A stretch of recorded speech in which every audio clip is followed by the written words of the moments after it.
Hello everybody, welcome once again to another Lutys Chainsaw Mods. The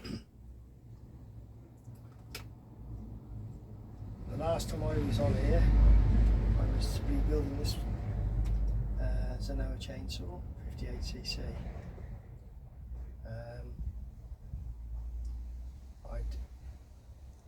I've been trying to get it to run something like this one that pushes 8 horsepower. I'll do my best to do. Anyway, it's had all the mods done to it that I've done to this one. Turbo crank, high compression, pop-up piston. The only reason I make a pop-up piston for them is because I lower the cylinder, so otherwise it's going to hit the head. So I basically just grind around the piston, grind around the sides of the piston, so that way I can have it really low, the cylinder. Now this one originally, as I said before, pushed 6 horsepower on my dyno until I put this pipe on it, and then it pushed 8.02 horsepower. That's all. Still running beautifully. It's now really reliable. They've both got ram stacks on them as well, and big Husqvarna 372 carburetors on them. Everything's done the same, okay, on both of them. Now this one I built before I had a timing wheel. That one I did the timing wheel adjustments on it. And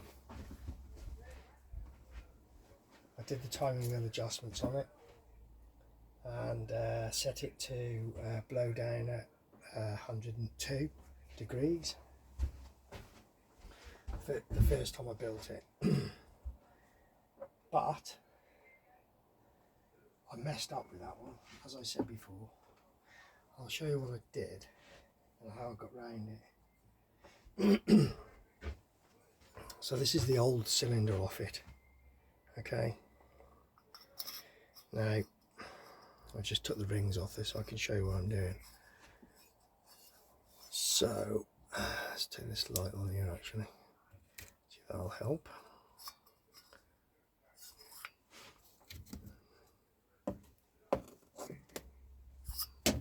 Oops, drop the piston. So this cylinder, it got all scored up because the bearings let go. And that's the reason why I end up rebuilding this. This originally pushed 5.4 horsepower. I'm keeping this cylinder so that I can copy it onto other ones, because 5.4 horse is not too bad really at all for one of these. Anyway, it's all scored up. It's too bad. I've been trying to clean it up today, but it's too bad. So when I finished building that, I could see an issue with it, but I fired out and tried it anyway. It was spitting back through the carburetor, and it did feel like the original 3 horsepower motor in it. Didn't feel any different really, but it was okay, you know. But considering what I'd done to it, it should have felt more like this one at 8 horsepower, but maybe around 6, because obviously I don't know what this pipe does. I need to dyno test. I'm going to dyno run this after I've run it in a bit, and then I'm going to be swapping pipes, see what the difference is, because this was my first sort of sonic cone pipe that I built. This one I know gives this chainsaw an extra 2 horsepower. I know this one works. I'm not sure about that one, but I'll find out. And I've also got a standard pipe, so I'll do 3 runs, 3 pipes, see how it goes. Now back to this issue with this thing. I don't know if you can see that at all, can you? Oh yeah, can, just kind of. Right, so originally when this piston was right down to the bottom, this is the intake side by the way, when this piston was right down to the bottom, the the upper ring was in that position there, like that. So therefore, it was back there. It was just exposed to the atmosphere. Okay, so it was about there, I think, when it was at bottom dead centre. Now, yeah, okay, that's at the end of its transfer stroke, really. But what was happening, this is what it was spitting out the carb, because when the piston goes down, pushes the fuel air mix up to the top, you've got pressure inside the cylinder, fuel air mixture pressure. Potentially there's an echo off the exhaust as well that goes in, pressurising it even further. And I think what was happening when it hit bottom dead centre, the ring was coming open, it was spitting out pressure through the carburettor, and that's where my issue was. And it definitely was that, because I rebuilt it again. But what I did, I was going to put JB Weld across the top of this intake port to cover up that ring, but I was a bit concerned that the ring's going to be running on it, it might loosen it. So in the end, what I did, I lowered the piston, the cylinder even more. I ground more off the bottom of the cylinder base, and I lowered it even more by about another 1.5 mil. And now you can just see the bottom of the top piston ring, you can just see it, but it's sealed, which I think is a better way of doing it rather than JB Weld, to be fair. Now, the reason I knew I'd cured it was because obviously I'd set the carburettor up previously with it losing pressure, cylinder pressure like it was. Well, as soon as I fired it up after I'd loaded the cylinder a bit more, it ran rich. It started to chug on idle. It was running too rich, so I had to lean it out. So obviously I was setting it the way it wanted to be set beforehand, which would have been to open up the mixture screw to get it go better. But as soon as I did this, dropped this cylinder, lowered it, it started to run rich. So I leaned it out. It runs beautifully now, you know, it really does. I've cut a little bit of wood with it outside. I haven't run it for long. I did cut a bit of wood with it, and it's bloody.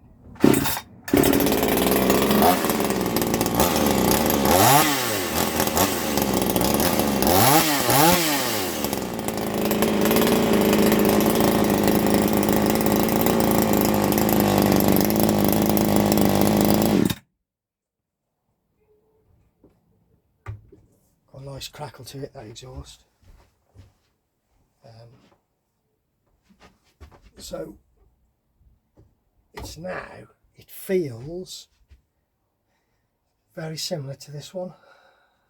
Now I can tell an instant difference in the power. It does feel similar to this one. Now I can't quote any power readings yet, I haven't dynoed it yet, but I'm gonna. I will dyno test it, and so I'll see, I'll run it as it is, see what power it pushes, and see what it compares to this one.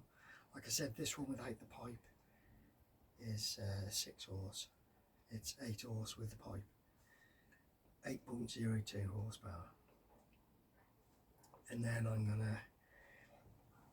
I'll try, I've got a pipe here.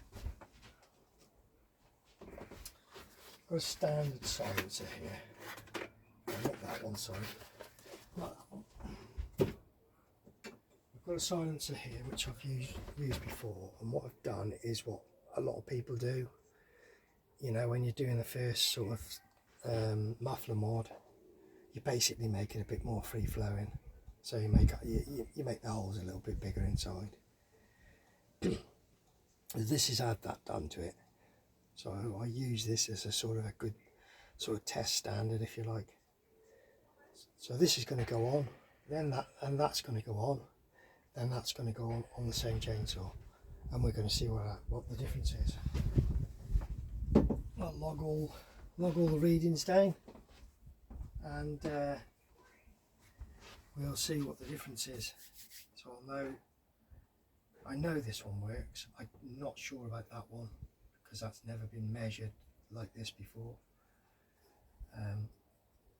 So it'll be interesting to see what my first pipe does compared to this one. There's a bit of difference. This one's got a stronger sonic cone on it. It's got a more of a clear pulse on it because there's nothing in the way of it. It's just a cone in the front. That one there, the one pipe goes through the cone. It's not as strong on the rebound pulse.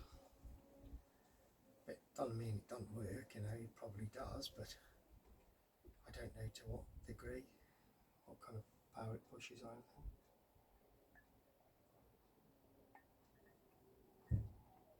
So that's what I'll be doing.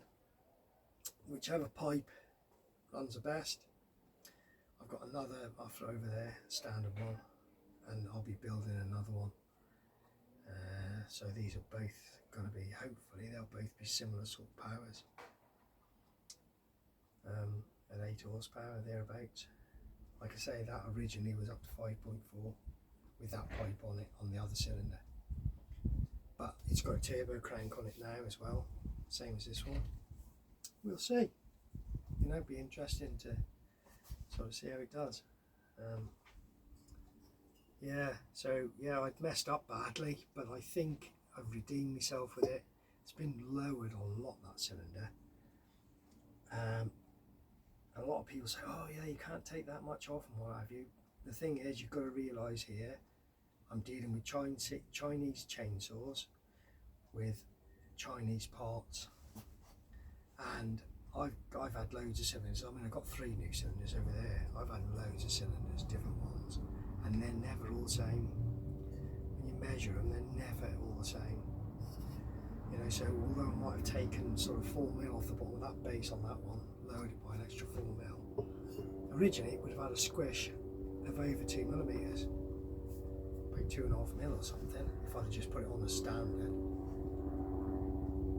So a lot of that would have been eaten up by correcting the cylinder height, and then I probably only lowered it maybe 1.5 mm further than that really. It's just that the cylinders are all different. They're all copies of copies of copies, and you know, the port heights are different, and there's all sorts, which, I mean, it makes it a good mixed bag, because when you're doing modifications, sometimes you think to yourself, you know, I could do with one of the ports being a bit lower or a bit higher or whatever, like, and if you're lucky enough, if you've got a few cylinders, you measure them and try it, and you can gain that without doing too much else with them. They seem to last okay, as long as the bearings are a weak point in these. And I've said before, the crankshafts, because they're pressed together, they do twist, especially if you're modifying a motor, because they're only designed to run 3 horsepower. So if you're modifying them, weld up the crank. Trust me, I do it with all mine. These have both been welded. So all you've got to do is put a slot on the outer edges of each big end pin, and then weld across on both of them, grind it flat, and it won't move then. So yeah, you've got to do that. Like I say, while I'm at it, I make them into turbo cranks, so they've got fins on them as they go in. They encourage the fuel air mix to go sideways, because the transfers are either side, and it helps flow, or theoretically it helps flow. It's not going to do it any harm.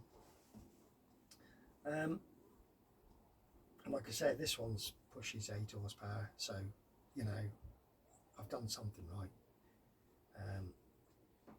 But it's going to be interesting doing these dyno runs, see what's what, see if I can get that one somewhere near what this one is at 8 horsepower. You never know, it might be better with a decent pipe on it. I don't know. It does feel similar to this.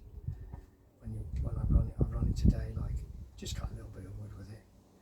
Don't want to run it too hard. I've got to bed it in first, and then after that I'll do some dyno testing.